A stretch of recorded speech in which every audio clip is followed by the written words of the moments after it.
Shalom jemaat Tuhan. Selamat datang di ibadah tengah minggu ICA Jemaat Indonesia yang ada di Hong Kong. Saya senang bisa menyapa Anda semua pada saat ini, di mana kita akan berkumpul bersama-sama untuk memuji dan menyembah Tuhan, untuk belajar daripada firman-Nya. Lalu di akhir daripada ibadah ini, kita akan menaikkan syafaat kita kepada Tuhan. Jemaat Tuhan, kematian dan kebangkitan Tuhan baru saja kita rayakan bersama-sama. Biarlah melalui Paskah yang sudah kita rayakan itu, hati kita semakin dekat dengan Tuhan. Kita semakin mengasihi Tuhan. Kita semakin menghargai kematiannya, karyanya untuk menebus dan menyelamatkan kita semuanya. Kita percaya Dia Tuhan yang masih baik dan melakukan keajaibannya sampai hari ini. Kita akan memulai ibadah kita. Tim pujian akan memimpin peribadatan kita, membawa kita masuk kepada hadirat-Nya lebih dalam lagi. Saya mohon supaya Anda memberikan waktu Anda sejenak untuk meninggalkan pekerjaan sejenak sambil beristirahat. Atau jika tidak bisa, bersatulah dengan kami. Biarlah hatimu dan rohmu Engkau tujukan bersama-sama kepada Tuhan, dan ibadah ini akan membawa sebuah pewahyuan secara khusus bagimu dan bagi kerohanianmu. Mari kita berdoa membuka ibadah kita pada saat ini. Bapa, di dalam nama Tuhan Yesus, kami mengucap syukur buat sepanjang hari, sepanjang minggu yang sudah kami jalani ya Tuhan. Saatnya ya Bapa, di tengah kesibukan kami siang hari ini, kami mau datang kepada Engkau. Kami mau belajar daripada firman-Mu. Biarlah ibadah tengah minggu ini Tuhan menjadi berkat buat kami semua. Dan buat teman-teman yang baru pertama kali bergabung ya Tuhan, biarlah mereka semua bisa merasakan kasih-Mu melalui ibadah ini. Mereka bisa menikmati hadirat Tuhan. Mereka bisa belajar daripada firman-Mu. Terima kasih ya Bapa. Kami berikan waktu ini sejenak untuk fokus kepada Bapa di surga.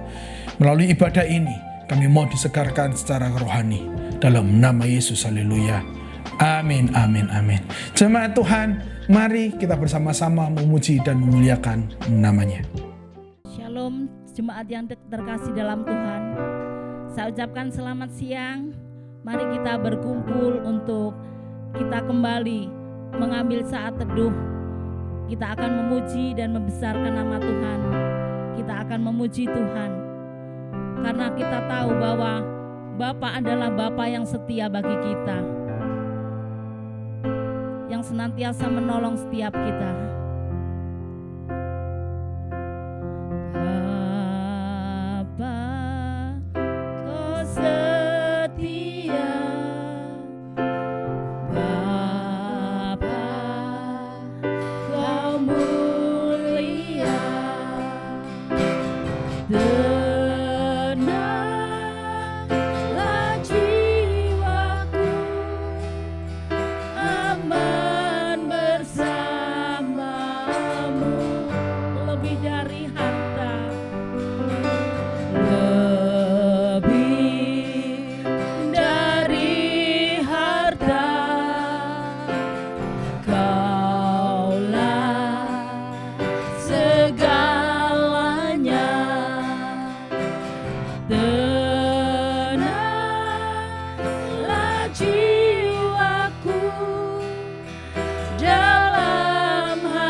Bapa kau setia.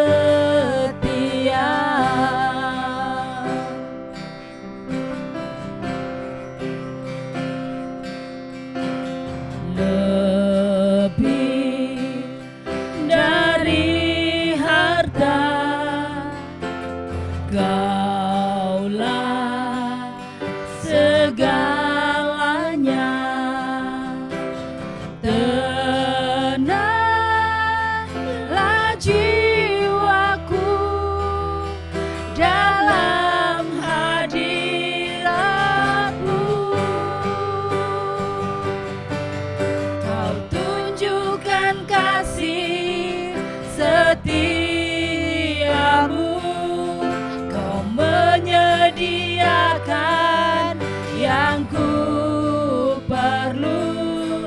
Kau setia, Kau mulia, dulu, sekarang, dan selamanya.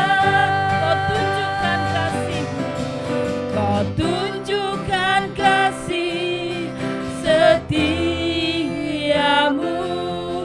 Kau menyediakan yang ku perlu.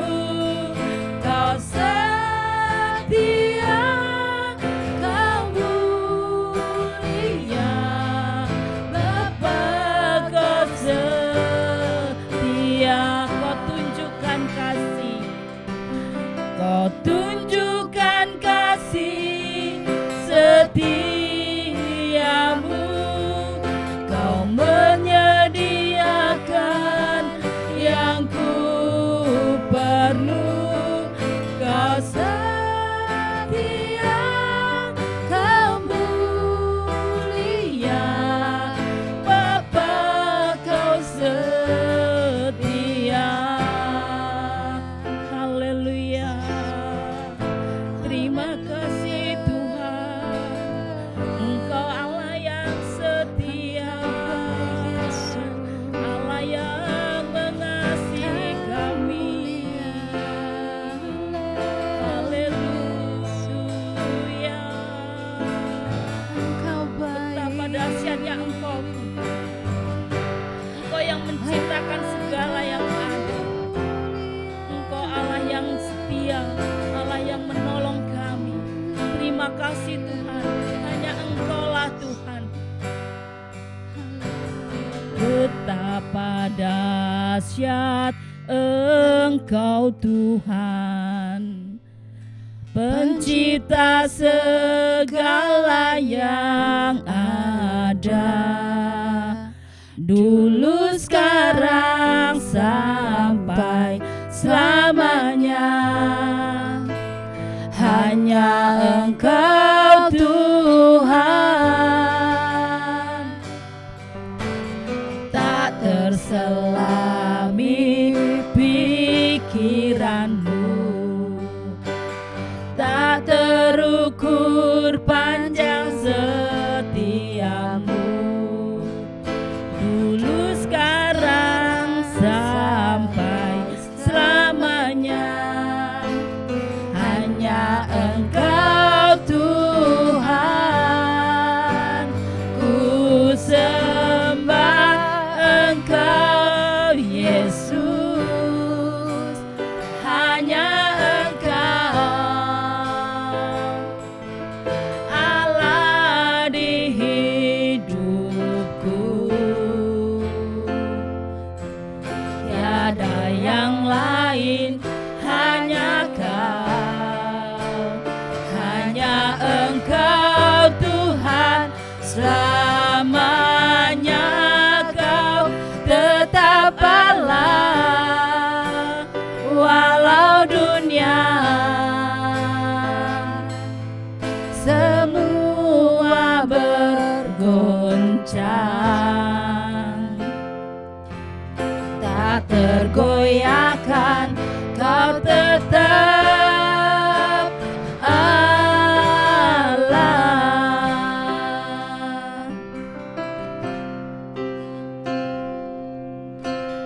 Tak terselami pikiran-Mu, tak terukur panjang setiamu, dulu, sekarang, sampai selamanya. Hanya Engkau Tuhan, ku sembah Engkau Yesus. Hanya Engkau Allah di hidupku, tiada yang lain, hanya hanya Engkau Tuhan, selamanya Kau tetap Allah, walau dunia semua bergoncang, tak tergoyahkan, Kau tetap Allah.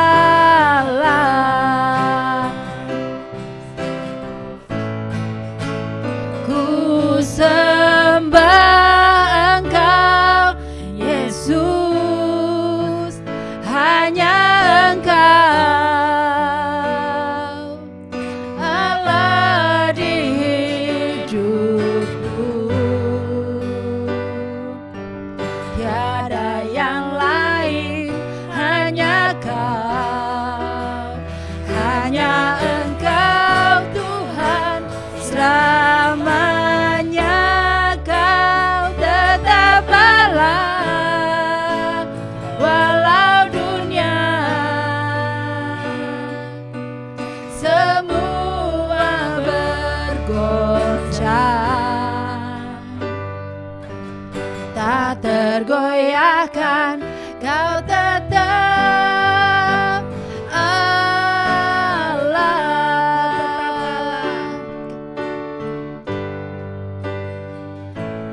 Kau tetap Allah.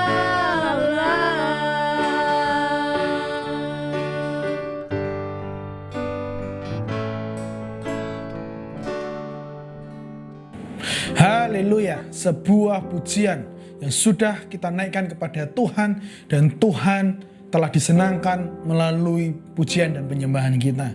Saya percaya bahwa hati Anda juga sudah disegarkan, rohani Anda sudah semakin dikenyangkan melalui pujian dan penyembahan.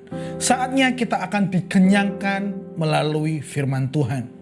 Jemaat Tuhan, jika selama ini ibadah tengah minggu telah mengenyangkan kerohanian Anda, saya mendorong, bagikan ibadah ini dalam sosial media Anda atau kirimkan kepada orang tertentu supaya mereka bisa diberkati oleh firman Tuhan yang kita dengar bersama-sama. Jangan hanya kita yang bertumbuh di dalam firman, jangan hanya kita yang dikenyangkan oleh firman. Banyak orang masih perlu untuk kita ingatkan supaya kerohanian mereka bertumbuh, supaya mereka dapat dikuatkan kerohanian mereka, pengharapan mereka, dan iman mereka semakin kokoh melalui firman Tuhan. Hari ini kita akan belajar masih daripada pengorbanan Tuhan Yesus. Saya beri judul firman Tuhan kita adalah segala sesuatunya telah Yesus selesaikan. Pengorbanan Yesus telah menyelesaikan sesuatu dalam hidup kita. Jemaat Tuhan, sebelum saya masuk kepada firman Tuhan, tahukah Anda bahwa ada 7 perkataan Yesus yang terakhir di atas kayu salib? Saya percaya bahwa perkataan di akhir-akhir daripada kehidupan seseorang itu bukanlah sebuah perkataan yang dikatakan sembarangan. Bukanlah sebuah perkataan yang asal diucapkan. Pasti sebuah perkataan yang sangat penting. Sebuah perkataan terakhir yang memiliki makna. Dan pasti akan memiliki sebuah pesan yang ingin disampaikan kepada mereka yang mendengarnya. Nah, Yesus menyampaikan ada 7 kalimat terakhir yang dia katakan sebelum dia benar-benar meninggal. Saya akan bacakan 7 perkataan Yesus di atas kayu salib sebelum ia mati. Yang pertama kita bisa lihat di Lukas 23 ayat 34. Dia berkata, "Ya Bapa, ampunilah mereka sebab mereka tidak tahu apa yang mereka perbuat." Lalu yang kedua, Lukas 23 ayat 39 berkata, "Hari ini juga engkau akan ada bersama-sama dengan aku di dalam Firdaus." Yang ketiga, dia berkata kepada Maria ibunya, "Ibu, inilah anakmu." Kita bisa lihat itu di kitab Yohanes. Lalu yang keempat dia berkata, "Allahku, Allahku, mengapa engkau meninggalkan aku?" Kitab Matius menuliskannya. Lalu yang kelima, di ayat yang lain di kitab Yohanes dia berkata, "Aku haus." Dan yang keenam, dia berkata, sudah selesai. Di Yohanes 19 ayat 30. Dan yang ketujuh, yang terakhir, sebelum dia benar-benar mati, Yesus berkata, ya Bapa, ke dalam tanganmu kuserahkan nyawaku. Ketujuh kalimat ini memiliki makna yang sangat dalam dan penting buat kita semua. Namun saya tidak akan membahas semuanya jemaat Tuhan. Saya fokus kepada satu kalimat yang keenam yang dia katakan sebelum dia mati, yaitu sudah selesai. Sebuah perkataan yang dalam maknanya, yang kaya, yang bisa memberkati kehidupan kita semua sampai hari ini. Kata sudah selesai bisa kita lihat baca bersama-sama di Yohanes 19. Mari kita baca saja. Dalam sebuah perikop yang sudah dipotong oleh Lembaga Alkitab Indonesia, mulai dari ayat 28 saja. Kitab Yohanes pasal yang ke-19 kita baca. Sesudah itu, karena Yesus tahu bahwa segala sesuatu telah selesai, berkatalah ia, supaya genaplah yang ada tertulis di dalam kitab suci. Aku haus. Di situ ada suatu bekas penuh anggur asam. Maka mereka mencucukkan bunga karang yang telah dicelupkan dalam anggur asam pada sebatang hisop, lalu menunjukkannya ke mulut Yesus. Sesudah Yesus meminum anggur asam itu, berkatalah ia, sudah selesai. Lalu ia menundukkan kepalanya dan menyerahkan nyawanya. Jemaat Tuhan, tetelestai adalah kata yang diartikan dengan sudah selesai. Berasal daripada satu kata kerja yaitu telos, yang artinya adalah berakhir, end. Tujuan yang telah tercapai, lalu sempurna telah terselesaikan, hasilnya tercapai. Itu adalah makna daripada kata telos di sini. Memiliki arti bahwa membawa kepada sebuah akhir yang berhasil atau ketujuan yang dimaksudkan atau ditakdirkan. Artinya apa? Semua pengorbanan yang Yesus rasakan dimulai daripada Taman Getsemani sampai berujung kepada kematiannya di atas kayu salib. Yesus berkata bahwa segala sesuatunya sudah berhasil, semua sudah dilewati, semua sudah diselesaikan, dan rencana Tuhan tergenapi, yaitu anaknya yang tunggal mati berkorban buat kita semuanya. Yesus telah ditakdirkan di atas kayu salib. Kayu salib bukanlah plan B, bukanlah tiba-tiba terjadi. Kayu salib adalah rencana besar Bapa di surga untuk menyelamatkan umat manusia yang jatuh ke dalam dosa. Manusia yang gambar dirinya rusak oleh karena dosa harus diselamatkan melalui kayu salib. Dan Yesus melewati semua penderitaan itu dan menyelesaikannya dengan tuntas di atas kayu salib. Dan dia berkata, sudah selesai. Namun ada sesuatu yang menarik dari kata ini jemaat Tuhan. Tetelestai. Kata tetelestai itu memiliki makna yang sangat dalam buat kita semua. Menariknya di sini. Ditulis dalam kurun waktu atau dalam tata bahasa yang disebut perfect tense, di mana dalam bentuk waktu yang sempurna menggambarkan tindakan yang diselesaikan di masa lalu tetapi memiliki dampak sampai sekarang. Sebuah peristiwa yang terjadi hanya satu kali di masa lalu, namun kita bisa mengalami dampaknya, kita bisa mengalami efeknya, kita bisa mengalami hasilnya sampai sekarang meski telah terjadi di masa yang lalu. Sesuatu yang sudah dilakukan namun efeknya bisa kita nikmati sampai di masa sekarang. Terjadi 2000 tahun yang lalu tetapi hari ini kita masih bisa menikmati berkatnya.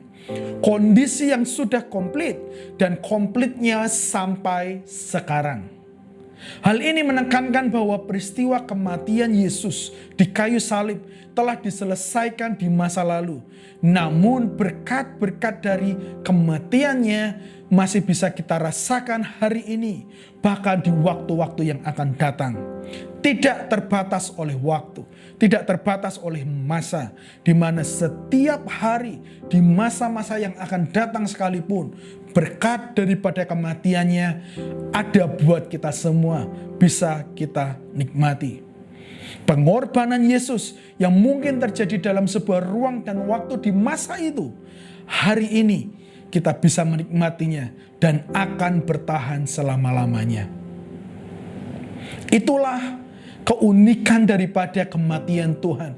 Itulah sesuatu hal yang kita bisa rasakan dari kata tetelestai itu. Dilakukan sekali, namun memiliki waktu jangka efek yang sangat panjang dan bertahan untuk selama-lamanya. Nah, hari ini kita akan fokus kepada apa makna daripada kata sudah selesai ini. Kata sudah selesai bukan hanya peristiwanya diselesaikan oleh Yesus begitu saja. Tetapi ada sebuah kandungan di mana Yesus menyelesaikan beberapa hal yang terjadi dalam hidup kita melalui kematiannya. 3 hal saja yang ingin saya sampaikan buat kita semua. Apa makna daripada kata sudah selesai? Dan nanti kita akan melihat apa yang telah Yesus selesaikan. Jemaat Tuhan, kata tetelestai sesungguhnya juga dipakai dalam masa perjanjian baru oleh bangsa Romawi pada saat itu. Kata tetelestai dipakai dalam bahasa keuangan atau akuntansi. Hal ini dituliskan pada sebuah tagihan atau laporan keuangan. Memiliki arti bahwa dibayar lunas. Itu berarti bahwa sekarang akun itu atau keuangan itu telah ditutup. Penerima hutang tidak lagi berhutang apapun karena semua hutangnya sudah dibayar lunas. Jadi makna pertama yang bisa kita pelajari bersama-sama dari kata ini adalah dibayar lunas. Sudah selesai, sama artinya dengan dibayar lunas. Seperti apa yang saya katakan tadi, bahwa ketika ada orang yang berhutang, lalu dia membawa surat hutangnya, dibawa kepada petugas, dan petugas melihat bahwa semuanya sudah selesai, maka akan distempel atau akan dituliskan tetelestai, sudah dibayar lunas. Jadi dia bebas kemanapun, ketika ada orang menagih hutangnya, dia tinggal berkata bahwa ini tandanya, tetelestai, ini sudah distempel, ini sudah diakui bahwa aku tidak lagi berhutang kepadamu, engkau tidak bisa menagihnya lagi kepadaku. Itulah tetelestai, dibayar dengan lunas. Alkitab dengan jelas mengatakan bahwa kematian Kristus di atas kayu salib adalah pelunasan hutang dosa yang kita semua miliki. Dosa kita dibayar lunas oleh Tuhan Yesus. Katakan amin. Hutang dosa kita semua telah dibayar lunas melalui pengorbanannya di atas kayu salib, jemaat Tuhan. Kita semua manusia sesungguhnya adalah seseorang yang berdosa, seseorang yang berhutang secara kerohanian, sebuah hutang yang tidak dapat kita bayar dengan diri kita sendiri, sehingga itu akan membawa kepada sebuah maut, kematian, sebuah perpisahan antara kita dengan Bapa di surga. Masih ingatkah engkau cerita tentang Adam dan Hawa? Setelah Adam dan Hawa jatuh ke dalam dosa, mereka diusir dari Taman Eden karena mereka tidak bisa memiliki hubungan yang intim lagi dengan Bapa di surga karena dosa. Dosa itu memisahkan kita dengan Bapa di surga, memisahkan kita dengan kasih Bapa. Kita tidak layak untuk bersekutu dengan Dia. Maka dari itu perlu diselesaikan, itu perlu dibayar dengan lunas. Roma 3 ayat 9-12 berkata seperti ini. Jadi bagaimana, adakah kita mempunyai kelebihan daripada orang lain? Sama sekali tidak. Sebab di atas telah kita tuduh baik orang Yahudi maupun orang Yunani, bahwa mereka semua ada di bawah kuasa dosa. Semua manusia di dunia ini di bawah kuasa dosa. Lalu ayat 10 dilanjutkan. Seperti ada tertulis, Tidak ada yang benar, seorang pun tidak. Tidak ada seorang pun yang berakal budi. Tidak ada seorang pun yang mencari Allah. Semua orang telah menyeleweng. Mereka semua tidak berguna. Tidak ada yang berbuat baik, seorang pun tidak. Itulah keadaan manusia setelah manusia jatuh ke dalam dosa. Itulah keadaan manusia setelah manusia gagal untuk taat kepada perintah Tuhan yang dilakukan oleh Adam dan Hawa. Mereka melakukan kesalahan itu dan dampaknya panjang sampai kepada manusia-manusia berikutnya. Dan secara otomatis terlahir dengan dosa. Ayat Roma 5:12 berkata seperti ini. Sebab itu sama seperti dosa telah masuk ke dalam dunia oleh satu orang. Dan oleh dosa itu juga maut. Demikianlah maut itu telah menjalar kepada semua orang. Karena semua orang telah berbuat dosa. Semua manusia akan berujung kepada maut. Karena upah dosa ialah maut. Ini yang harus diselesaikan oleh Bapa di surga. Bapa di surga tidak mau melihat semua umat manusia itu berjalan ke arah maut. Berjalan ke arah kematian. Tidak mau Allah terpisahkan dengan manusia. Manusia harus kembali kepada apa yang menjadi rencana Allah pada awalnya, di mana bersekutu dengan Dia secara intim. Namun dosa membatalkan itu semua, menjadi terpisah. Jemaat Tuhan, syukur kepada Allah, Dia mengasihi kita semuanya. Dia memberikan anaknya yang tunggal, supaya pemisahan oleh dosa ini dapat dibatalkan dan ada hubungan kembali dengan Dia melalui kematian Kristus. Disitulah kasih Bapa buat kita semua. Meski semua manusia berhutang di dalam dosa, tetapi Yesus membayarnya lunas.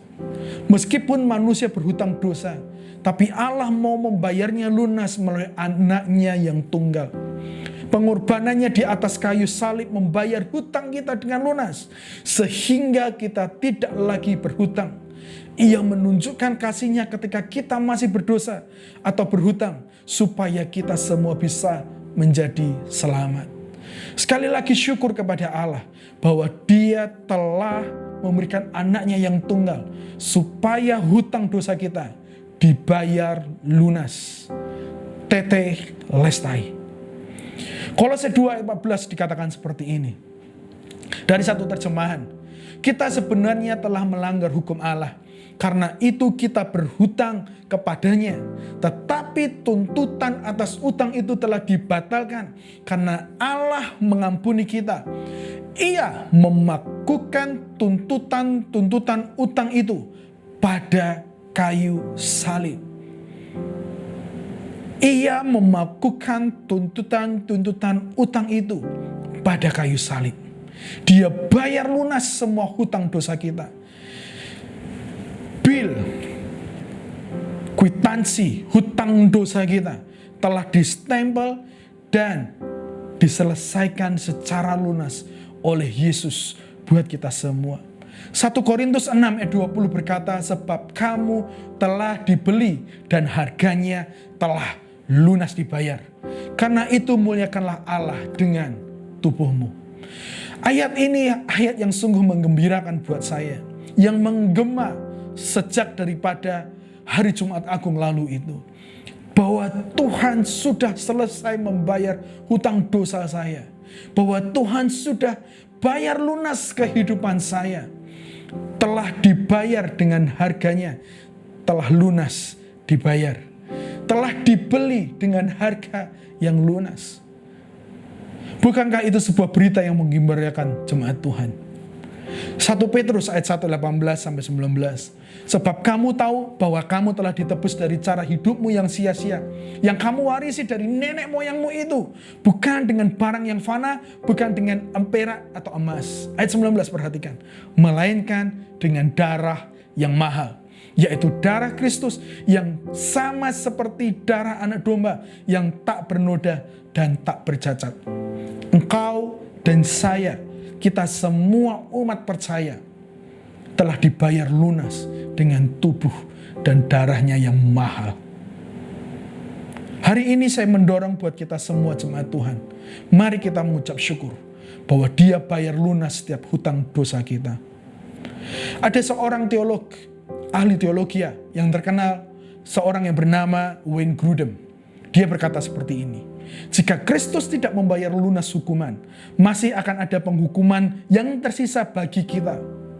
Tetapi karena dia telah membayar penuh hukuman yang menjadi hak kita, maka benarlah kata firman Tuhan, tidak ada lagi penghukuman bagi mereka yang ada di dalam Kristus Yesus.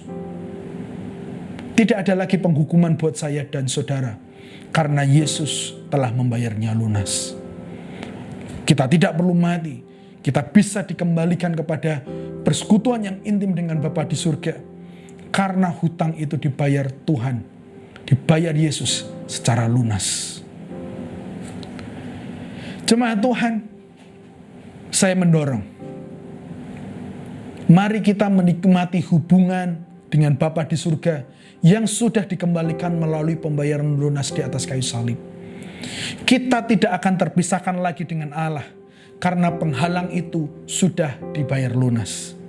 Kita adalah milik Allah sepenuhnya, karena kita telah dibayar lunas. Kita telah dibenarkan, kita telah dikuduskan, kita telah disucikan, karena kita sudah dibayar lunas. Maka dari itu, jangan berbuat dosa lagi. Jangan kembali kepada kehidupan yang lama. Jangan lagi mau berkutat dengan kesalahan-kesalahan bodoh kita di masa lalu. Engkau sudah dibayar dengan lunas. Tubuh kita ini bukan milik kita lagi, tetapi milik Kristus. Mari kita permuliakan Tuhan dengan tubuh kita, dengan jiwa kita, dan dengan roh kita. Engkau telah dibayar lunas. Jangan pernah berhutang lagi. Jangan pernah berdosa lagi. Kita milik Tuhan sepenuhnya.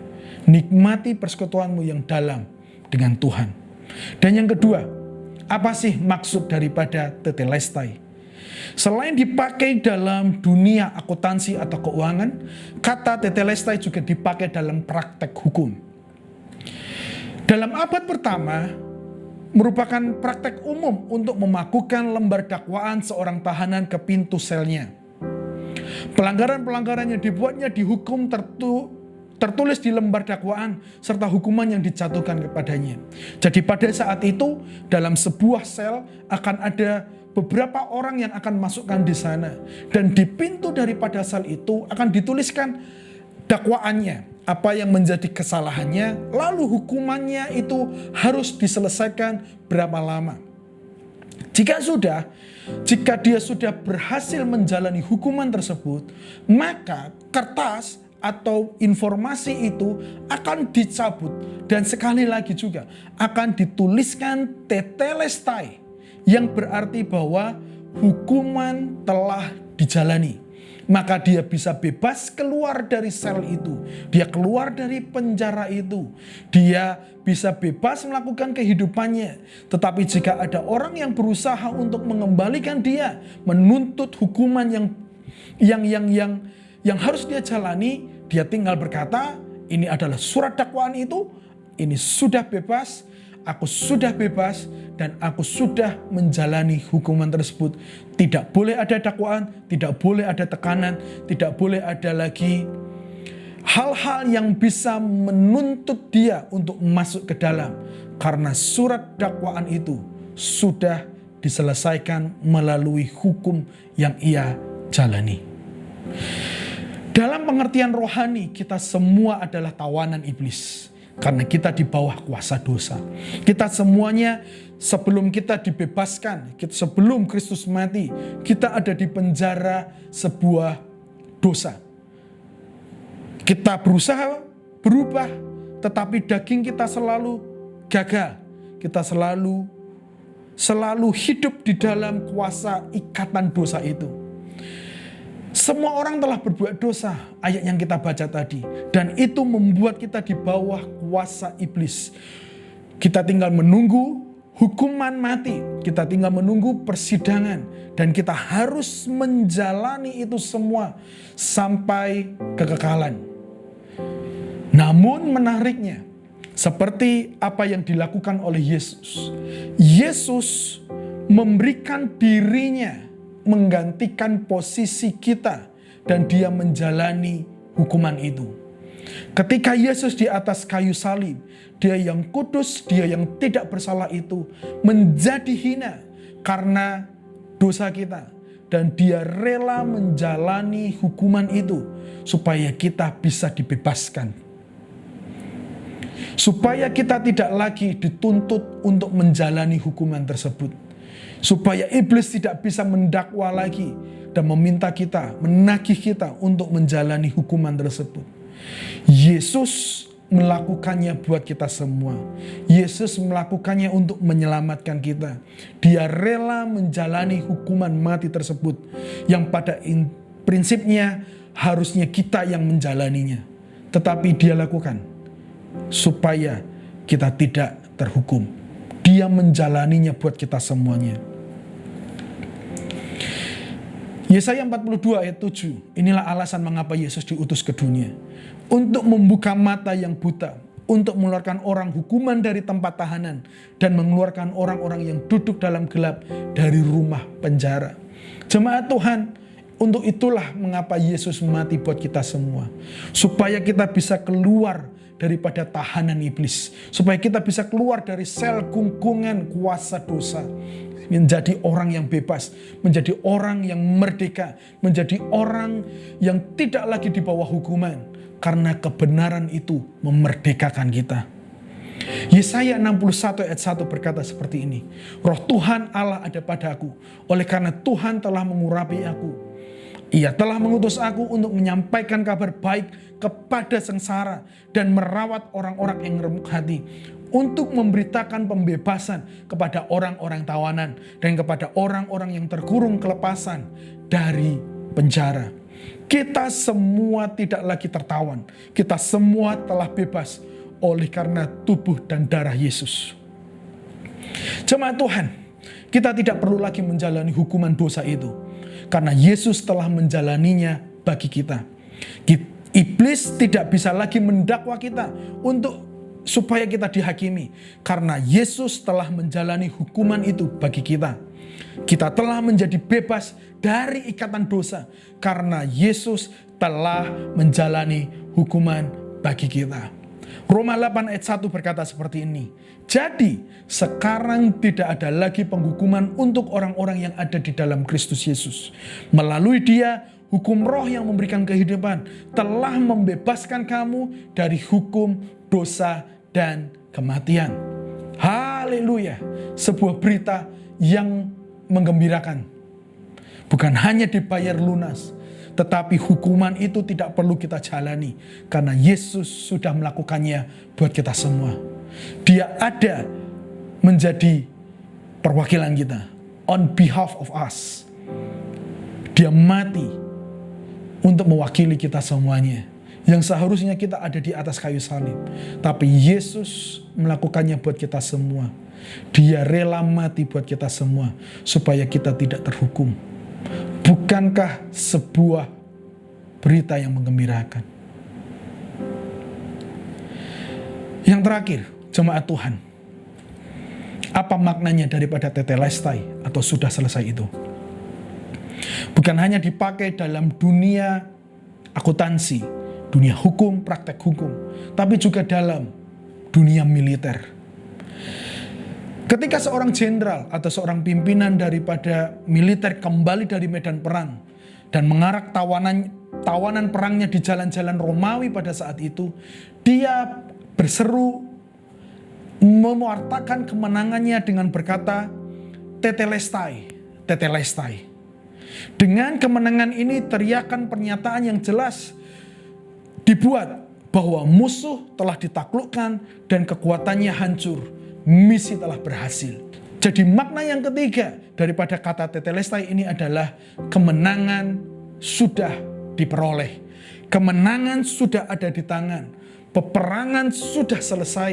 Tidak ada lagi orang yang bisa menyerang kita karena musuh sudah dikalahkan. Kuasa iblis sudah dipatahkan. Kemenangan sudah diperoleh. Itulah makna daripada kematian Tuhan buat kita semua. Bahwa peperangan kita terhadap iblis sudah dikalahkan. Kita sudah menang. Kita sudah menikmati kemenangan itu bersama Dia. Iblis sudah dikalahkan. Jemaat Tuhan, meskipun kata-kata kematiannya di atas kayu salib itu seperti sebuah kata-kata yang sederhana, namun sesungguhnya Yesus sedang memproklamirkan kemenangan, bahwa Yesus mengalahkan peperangan itu. Iblis sudah dikalahkan, Yesus menang. Kita semua berada di pihak kemenangan. Kita bisa menikmati kemenangan bersama dengan Dia. Ibrani 2 ayat 14 dikatakan seperti ini. Perhatikanlah bahwa kita yang disebut Yesus sebagai anak-anaknya adalah manusia biasa yang terdiri dari daging dan darah. Oleh karena itu, tepatlah bila Yesus sendiri menjadi manusia dengan tubuh yang sama seperti kita, agar melalui kematiannya Dia bisa menghancurkan kuasa iblis atas kematiannya. Sekali lagi, agar melalui kematian Yesus Dia bisa menghancurkan kuasa iblis atas kematian. Jadi jemaat Tuhan, kematian Yesus adalah sebuah kemenangan yang besar untuk mengalahkan iblis. Kita semua bisa menikmati kemenangan yang besar itu karena Yesus telah mengalahkan iblis. Kolose 2 ayat 15 juga berkata seperti ini. Jadi melalui salib Kristus secara terbuka Allah sudah mengalahkan semua penguasa gelap dan menghancurkan kuasa mereka. Amin. Allah sudah mengalahkan semua penguasa gelap. Jadi jemaat Tuhan, tetelestai, kemenangan sudah diperoleh. Kemenangan sudah di tangan kita. Bahwa iblis kalah dan Yesus menang. Kita semua bisa menikmati kemenangan bersama dengan Bapa di surga. Artinya apa? Peperangan melawan iblis, peperangan melawan dosa, peperangan melawan sakit penyakit, peperangan melawan setiap dakwaan iblis sudah dimenangkan oleh Kristus Yesus. Haleluya. Kita bisa menikmati kesembuhan Tuhan. Kita bisa menikmati pembebasan yang daripada Tuhan. Kita bisa menikmati semua hal yang baik yang datangnya daripada Tuhan. Semua yang iblis coba buat supaya kita hancur telah dipatahkan dan dikalahkan. Sehingga kita menjadi umat yang lebih daripada pemenang. Iblis sudah kalah. Tetapi iblis sesungguhnya belum dilenyapkan. Maka dari itu, jika masih ada peperangan hari-hari ini yang engkau alami, mungkin dalam keluargamu, mungkin dalam anak-anakmu, iblis berusaha menghancurkan keluargamu, iblis berusaha menghancurkan anak-anakmu, perangi dan katakan, iblis, engkau sudah tidak lagi berkuasa atas keluargaku, karena kami di pihak yang menang. Kami akan menikmati kemenangan dan bersorak-sorak karena Kristus sudah menyelesaikannya. Peperangan apa yang engkau hadapi hari-hari ini? Ingat kalimat ini. Dalam semuanya itu, kita lebih daripada orang-orang yang menang. Peperangan apapun yang engkau hadapi, ingatkan dalam dirimu bahwa engkau orang yang lebih daripada pemenang. Karena Kristus telah mati di atas kayu salib.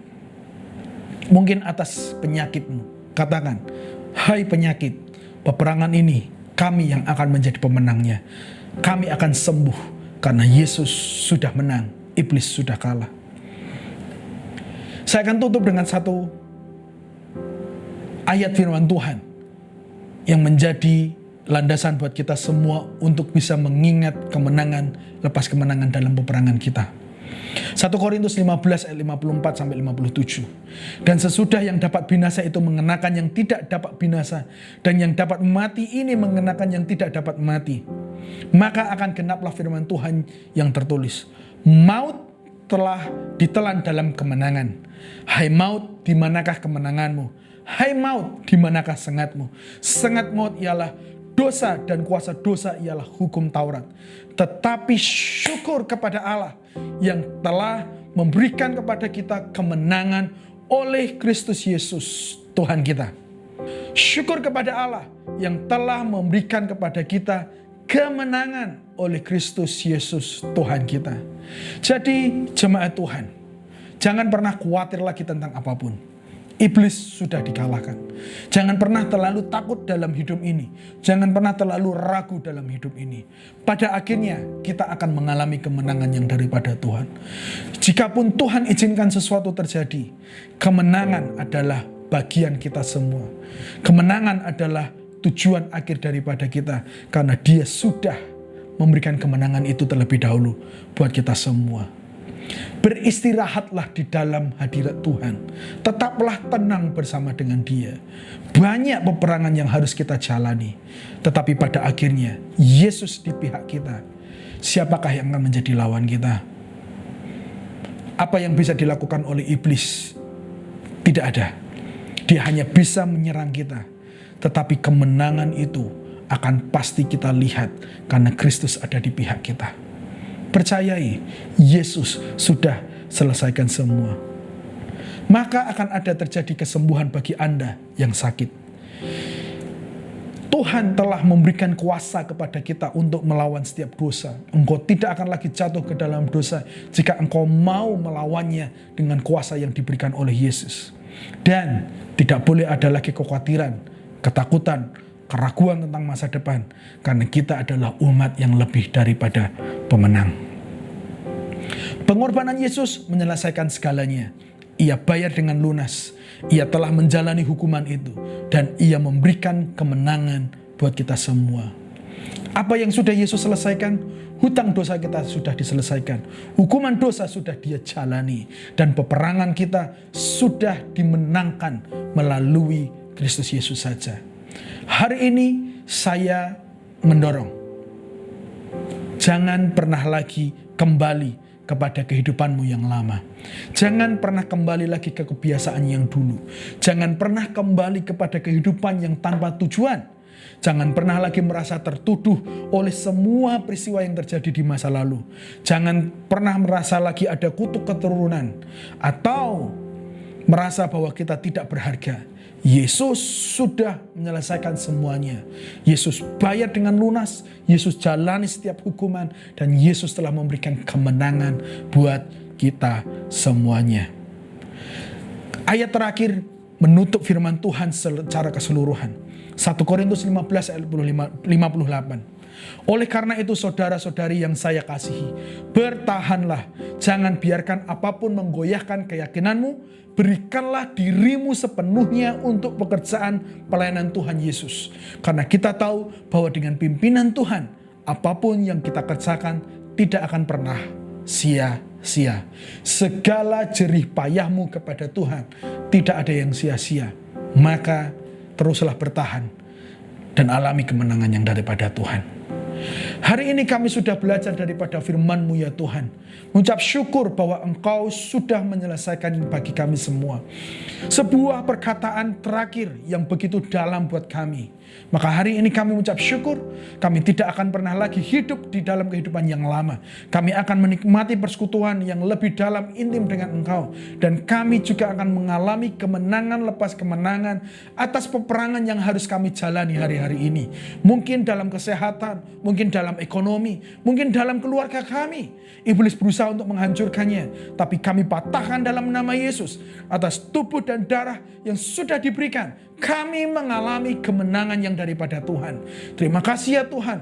Di dalam nama Yesus, kami akan mengalami pengalaman bersama dengan Tuhan. Haleluya. Amin, amin, amin.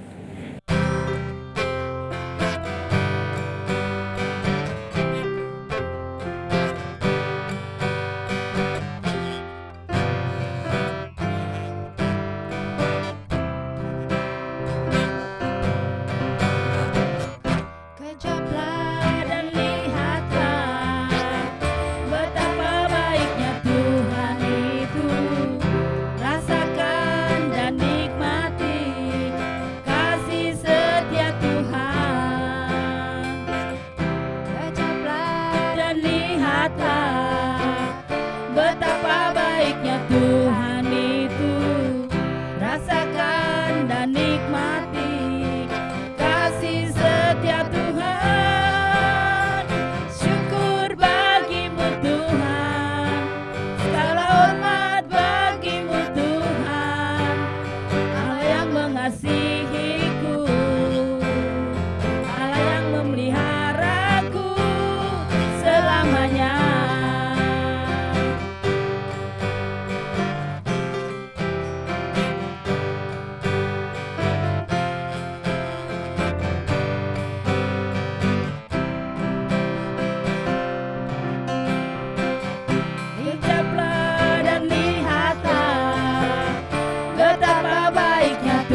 Amin. Saatnya kita akan menaikkan syafaat kita kepada Tuhan. Kita akan berdoa buat orang lain. Kita akan berdoa buat teman-teman yang sedang membutuhkan dukungan doa hari-hari ini. Jemaat Tuhan, yang pertama kita akan berdoa buat kesehatan seluruh jemaat. Ada beberapa jemaat yang terkena COVID-19 beberapa hari yang lalu, di mana mereka mengalami ketidaknyamanan dalam tubuh mereka. Mungkin ada beberapa yang pertama kali terkena virus ini, atau ini sudah pengalaman yang kesekian kalinya. Kita berdoa, Tuhan yang sama yang akan menyembuhkan mereka dari penyakit COVID-19 ini. Dan ada seorang bapak yang menjadi saudara daripada salah satu jemaat kita. Dia berada di Indonesia, minta dukungan doa. Dia sedang sakit stroke. Dia minta supaya Tuhan yang akan menolong. Dia minta supaya dia bisa kembali pulih. Dia minta supaya keadaannya bisa menjadi kuat kembali, melakukan semua kegiatannya, pekerjaannya, dan hal-hal yang lain tanpa ada rasa ketidaknyamanan dari penyakit ini. Kita percayai dia Tuhan yang sanggup sembuhkan Bapak ini. Dan yang kedua, kita berdoa buat keluarga seluruh jemaat yang ada di Indonesia. Kita berdoa supaya Tuhan yang akan menjagai mereka, memelihara mereka, melindungi mereka, menyertai selalu perjalanan hidup mereka. Karena kita terbatas untuk bisa memahami mereka, melihat mereka karena jarak yang kita miliki saat ini. Kita minta supaya Tuhan mendengarkan setiap doa mereka juga. Terkhusus buat salah satu anak dari jemaat yang mau mengikuti ujian masuk dalam perkuliahan. Dia mau untuk masuk dalam sebuah fakultas tertentu di sebuah universitas. Kita berdoa supaya Tuhan buka jalan, supaya Tuhan cukupkan segala sesuatunya, supaya Tuhan membela anak ini. Sebagaimana dia belajar, Tuhan akan berkati setiap usahanya. Atau mungkin jika ada anak jemaat yang lain, hal yang sama, mencari sekolah. Mungkin mencari sekolah di SD, SMP, SMA, apapun yang sedang mereka butuhkan dalam bidang pendidikan. Kita juga akan mendukung mereka dalam doa, supaya Tuhan yang akan membela dan menolong mereka. Mari kita bersama-sama bersepakat berdoa kepada Tuhan. Bapa, di dalam nama Yesus, kami sudah mendengarkan firman-Mu ya Tuhan. Saatnya kami mau berdoa secara khusus buat mereka yang sakit. Di dalam nama Tuhan Yesus, kami membawa Tuhan seluruh jemaat kami yang sakit hari-hari ini ya Tuhan. Tuhan, kami mendengar ada beberapa dari jemaat yang baru saja terkena COVID-19 ya Tuhan. Beberapa dari mereka baru pertama kali mengalami penyakit ini. Atau sebagian daripada mereka sudah pengalaman kesekian kalinya ya Tuhan. Di dalam nama Yesus kami lepaskan kesembuhan yang daripada Tuhan. Batuk-batuk akan berhenti dalam nama Yesus. Rasa yang hilang dari indera pengecap mereka, indera perasa mereka akan kembali dalam nama Yesus. Ketidaknyamanan yang ada di dalam tubuh mereka akan Tuhan sembuhkan juga dalam nama Yesus. Tuhan, dengarkan doa mereka. Tuhan, dengarkan doa kami. Kami meminta di dalam nama Yesus, kesembuhan terjadi pada saat ini juga dalam nama Yesus. Kekuatan mereka dipulihkan dalam nama Yesus. Kesehatan mereka Tuhan kembalikan dalam nama Yesus. Virus ini akan berhenti. Virus ini akan hilang dan pergi. Karena Tuhan yang menolong kami semua dalam nama Yesus. Karena Tuhan yang melakukannya. Tuhan, seperti firman-Mu berkata bahwa Engkau sudah menyelesaikan semua kutuk iblis, semua kutuk penyakit. Penyakit kami sudah sembuh dalam nama Yesus. Melalui darah-Mu, melalui tubuh-Mu yang sudah Engkau berikan buat kami semua. Kami layak menerima kesembuhan yang daripada Tuhan. Di dalam nama Yesus, kami juga berdoa buat seorang bapak yang ada di Indonesia sedang sakit hari ini. Saudara daripada salah satu jemaat Tuhan, biarlah beliau dapat sehat kembali. Beliau dapat mengalami kesempurnaan kembali. Mungkin penyakit ini cukup serius Tuhan, tapi kami percaya ada rencana Tuhan yang besar di balik penyakit ini. Ada rencana Tuhan yang mulia yang ingin Tuhan tunjukkan terhadap kehidupan beliau. Tuhan sembuhkan, Tuhan bela, Tuhan buat dia menjadi normal kembali ya Tuhan. Itu doa kami. Buat dia bisa aktif kembali ya Tuhan. Melakukan semua kegiatannya dalam nama Yesus. Bapa, Engkau yang sanggup menyembuhkan. Engkau yang sanggup melakukan perkara ajaib atas Bapa ini ya Tuhan. Terima kasih ya Tuhan. Mungkin hari-hari ini hatinya gusar. Tenangkan hatinya. Buat dia terus percaya kepada Tuhan. Bahwa Tuhan sanggup menyembuhkan. Bahwa Tuhan sanggup melakukan sesuatu yang ajaib melalui peristiwa ini ya Tuhan. Di dalam nama Yesus. Setiap keluarga yang sedang merawat, Tuhan akan berikan damai sejahtera. Tuhan yang akan berikan kemampuan untuk tetap tenang, menjaga dan memelihara mereka. Terima kasih ya Tuhan. Tuhan, ini doa kami. Buat mereka yang sakit, Tuhan yang akan menyembuhkan. Selain daripada itu ya Bapa, kami berdoa buat setiap keluarga kami yang ada di Indonesia. Kami berdoa buat pasangan hidup mereka. Kami berdoa buat anak-anak mereka, orang tua mereka, sanak saudara mereka. Sebagian besar ya Tuhan, umat-Mu, jemaat-Mu semua bekerja di Hong Kong ini untuk menafkahi keluarga mereka. Maka Bapa, di dalam nama Yesus, berkati setiap pekerjaan mereka, supaya ini bisa menjadi saluran berkat buat keluarga mereka di Indonesia. Mungkin masih ada yang perlu sekolah, mungkin masih perlu ada yang ditopang, mungkin perlu ada yang membutuhkan rumah. Apapun itu Tuhan yang menjadi fokus pekerjaan mereka. Biarlah Tuhan memberkati tujuan mereka dapat tercapai dan diselesaikan bersama dengan Tuhan dalam nama Yesus. Tuhan, hamba berdoa jika ada anak di antara umat-Mu Tuhan yang sedang mencari sekolah, pengen sekolah Tuhan di SD tertentu, SMP tertentu, SMA tertentu, bahkan di perkuliahan tertentu. Di dalam nama Yesus Tuhan buka jalan. Tuhan cukupkan segala sesuatu. Tuhan bela mereka. Tuhan cukupkan semuanya menjadi selesai tanpa ada kekurangan apapun. Di dalam nama Yesus kami sungguh sangat percaya kepada Bapa di surga yang telah memelihara kami sepanjang hari ini. Yang selama hidup kami telah melihat pertolongan lepas pertolongan, pembelaan lepas pembelaan yang daripada Tuhan. Kami akan melihat pertolongan yang sama yang datangnya daripada Tuhan. Di mana anak-anak kami akan masuk di satu sekolah. Mereka akan memiliki pendidikan yang baik dalam hidup mereka dalam nama Yesus. Terima kasih ya Tuhan. Dengar setiap doa kami. Dengar setiap jeritan hati kami. Dengar setiap permohonan kami. Biarlah seluruh keluarga kami Tuhan, tidak ada yang terkecuali dalam penyertaan Tuhan, dalam perlindungan Tuhan. Malaikat-Mu berjaga-jaga atas mereka semuanya. Jika ada bagi mereka ya Tuhan yang belum percaya kepada Engkau pada hari ini, atau mereka sedang dalam peribadatan mereka puasa ya Tuhan, biarlah Tuhan yang akan menjumpai mereka dalam nama Yesus. Di dalam doa-doa mereka, di dalam hubungan mereka dengan sesama ya Tuhan, mereka bisa menikmati kasih Tuhan, mereka bisa berjumpa dengan Tuhan, mereka bisa merasakan kasih Tuhan, dan mereka akan berkata bahwa Yesus adalah juru selamat bagi mereka.